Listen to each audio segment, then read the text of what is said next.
दोस्तों चलिए भगवान विष्णु के मत्स्य अवतार की कथा सुनते हैं। कहानी को शुरू से अंत तक जरूर सुनना। मत्स्य अवतार भगवान विष्णु के प्रथम अवतार है। मछली के रूप में अवतार लेकर भगवान विष्णु ने एक ऋषि को सब प्रकार के जीव जंतु एकत्रित करने के लिए कहा और पृथ्वी जब जल में डूब रही थी तब मत्स्य अवतार में भगवान ने उस ऋषि की नाव की रक्षा की। के पश्चात ब्रह्मा ने पुनः जीवन का निर्माण किया। एक दूसरी मान्यता के अनुसार एक राक्षस ने जब वेदों को चुराकर सागर की अथाह गहराई में छुपा दिया तब भगवान विष्णु ने मत्स्य रूप धारण करके वेदों को प्राप्त किया और उन्हें पुनः स्थापित किया। मत्स्य अवतार की कथा। एक बार ब्राह्मण जी की असावधानी के कारण एक बहुत बड़े दैत्य ने वेदों को चुरा लिया। उस दैत्य का नाम हयग्रीव था। वेदों को चुरा लिए जाने के कारण ज्ञान लुप्त हो गया। चारों ओर अज्ञानता का अंधकार फैल गया और पाप तथा अधर्म का बोलबाला हो गया।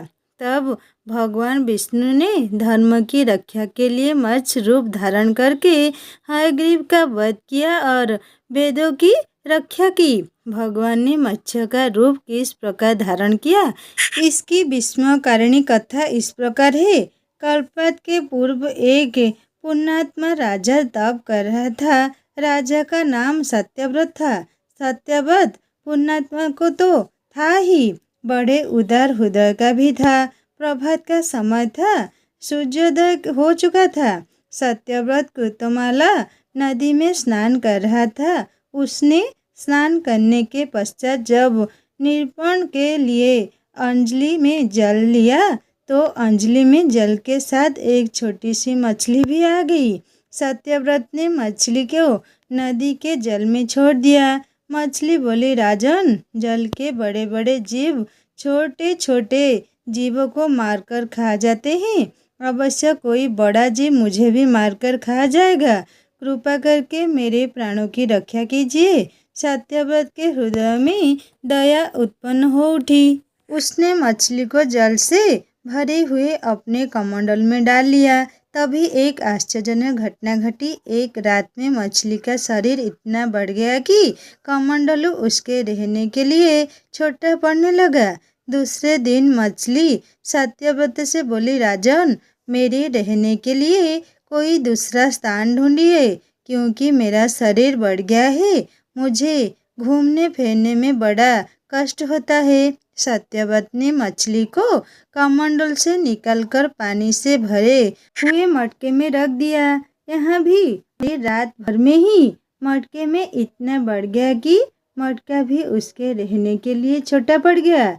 दूसरे दिन मछली पुनः सत्यव्रत से बोली, राजन, मेरे रहने के लिए कहीं और प्रबंध कीजिए क्योंकि मटका भी मेरे रहने के लिए छोटा पड़ रहा है।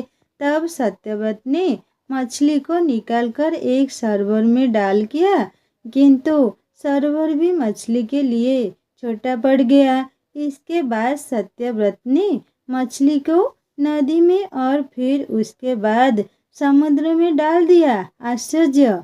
समुद्र में भी मछली का शरीर इतना अधिक बढ़ गया कि मछली के रहने के लिए वह छोटा पड़ गया। अंत मछली पुनः सत्यव्रत से बोली, राजन, यह समुद्र भी मेरे रहने के लिए उपयुक्त नहीं है। मेरे रहने की व्यवस्था कहीं और कीजिए। अब सत्यव्रत विस्मित हो उठा। उसने आज तक ऐसी मछली कभी नहीं देखी थी। वह विस्मय भरे स्वर में बोला, मेरी बुद्धि को विस्मय के सागर में डूबो देने वाले आप कौन हैं? मत्स्य रूपधारी श्रीहरि ने उत्तर दिया, राजन, हयग्रीव नामक दैत्य ने वेदों को चुरा लिया है। जगत में चारों ओर अज्ञान और अधर्म का अंधकार फैला हुआ है। मैंने हयग्रीव को मारने के लिए ही मत्स्य का रूप धारण किया है। आज से 7वें दिन पृथ्वी प्रलय के चक्र में फिर जाएगी। समुद्र उमड़ उठेगा, भयानक वृष्टि होगी, सारी पृथ्वी पानी में डूब जाएगी। जल के अतिरिक्त कहीं कुछ भी दृष्टिगोचर नहीं होगा। आपके पास एक नाव पहुंचेगी। आप सभी अनाजों और औषधियों के बीजों को लेकर सप्त ऋषियों के साथ नाव पर बैठ जाइएगा। मैं उसी समय आपको पुनः दिखाई पड़ूंगा और आपको आत्म तत्व का ज्ञान प्रदान करूंगा। सत्यव्रत उसी दिन से हरि का स्मरण करते हुए प्रलय की प्रतीक्षा करने लगे। 7वें दिन प्रलय का दृश्य उपस्थित हो उठा। समुद्र भी उमड़कर अपनी सीमाओं से बाहर बहने लगा। भयानक वृष्टि होने लगी। थोड़ी ही देर में सारी पृथ्वी पर जल ही जल हो गया। संपूर्ण पृथ्वी जल में समा गई। उसी समय एक नाव दिखाई पड़ी। सत्यव्रत सप्त ऋषियों के साथ उस नाव पर बैठ गए। उन्होंने नाव के ऊपर संपूर्ण अनाजों और औषधियों के बीज भी भर लिए। नाव प्रलय के सागर में तैरने लगी। प्रलय के उस सागर में उस नाव के अतिरिक्त कहीं भी कुछ भी नहीं दिखाई दे रहा था। सहसा मत्स्य रूपी भगवान प्रलय के सागर में दिखाई पड़े। सत्यव्रत और सप्त ऋषिगण मत्स्य रूपी भगवान की प्रार्थना करने लगे। भगवान से आत्मज्ञान पाकर सत्यव्रत का जीवन धन्य हो उठा। वे जीते जी ही जीवन मुक्त हो गए। प्रलय का प्रकोप शांत होने पर मत्स्य रूपी भगवान ने हयग्रीव को मारकर उसे वेद छीन लिए। भगवान ने ब्राह्मणी को पुनः वेद दे दिए। इस प्रकार भगवान ने मत्स्य रूप धारण करके वेदों का उद्धार तो किया है, ये साथ ही संसार के प्राणियों का भी अमित कल्याण किया।